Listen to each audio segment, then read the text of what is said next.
सूरत के रहने वाले प्रियांशु की अभी ताजा ताजा नौकरी लगी है। उम्र ज्यादा नहीं है, लेकिन प्रियांशु अभी से दूर की सोच रहे हैं। दूर की मतलब रिटायरमेंट के बाद जिंदगी कैसे इजी रहेगी। अब प्रियांशु इतना लंबा सोच रहे हैं तो पैसे भी तो अभी से इकट्ठे करने होंगे। इस लिहाज से उन्हें लगता है कि म्यूचुअल फंड सबसे सही रहेंगे। लेकिन किस तरह से म्यूचुअल फंड में पैसा लगाया जाए? इतनी तरह के फंड, इतनी सारी कैटेगरी। प्रियांशु को यह भी पता है कि इन्वेस्टमेंट के इस सफर में एक भी गलती उन्हें कई साल पीछे धकेल सकती है। इक्विटी फंड में तेज ग्रोथ तो है, लेकिन रिस्क भी उतना ही बड़ा है। प्रियांशु इसी उधेड़बुन में फंसे हैं। अब तो सैलरी भी आ गई।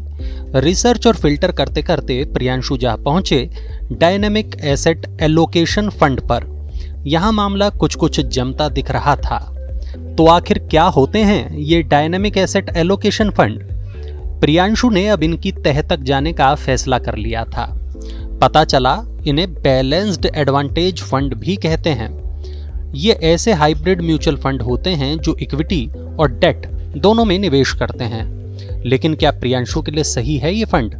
DAAF एक तरह से तो प्रियांशु के लिए फिट बैठते हैं क्योंकि इनमें जोखिम कम है। अगली बात प्रियांशु के दिमाग में ये आई कि ये फंड खुद कहां पैसा लगाते हैं।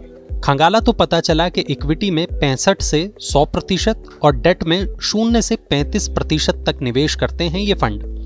प्रियांशु ने सोचा ये मिक्स तो बढ़िया है भाई। फिर सवाल आया कि फंड मैनेजर क्या स्ट्रेटेजी अपनाते हैं। पहला तो फंड के निवेश के टारगेट होते हैं। फंड मैनेजर मार्केट रिसर्च और एनालिसिस के आधार पर इक्विटी या डेट में निवेश को बदलते हैं। यानी कम वैल्यूएशन हो तो शेयरों में ज्यादा निवेश और ऊंची वैल्यूएशन पर इक्विटी निवेश घटाना। बस यही है इन फंड्स की कारगर स्ट्रेटेजी।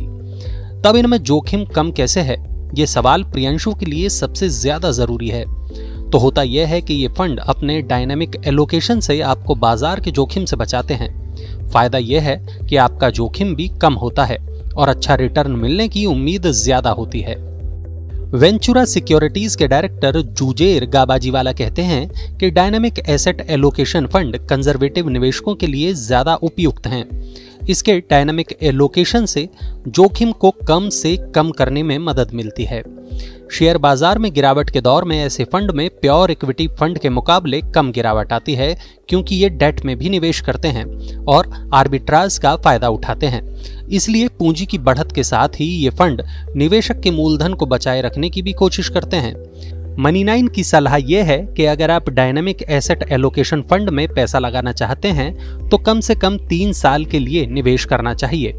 इससे आपका एसेट बाजार के उतार चढ़ावों का सामना कर पाएगा और एक समय के बाद आपको अच्छा रिटर्न मिल जाएगा।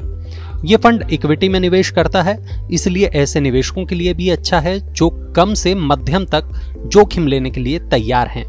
डायनामिक एसेट एलोकेशन फंड कैसे काम करते हैं, इसे समझने के लिए देखिए फॉर्मूला ग्रुप।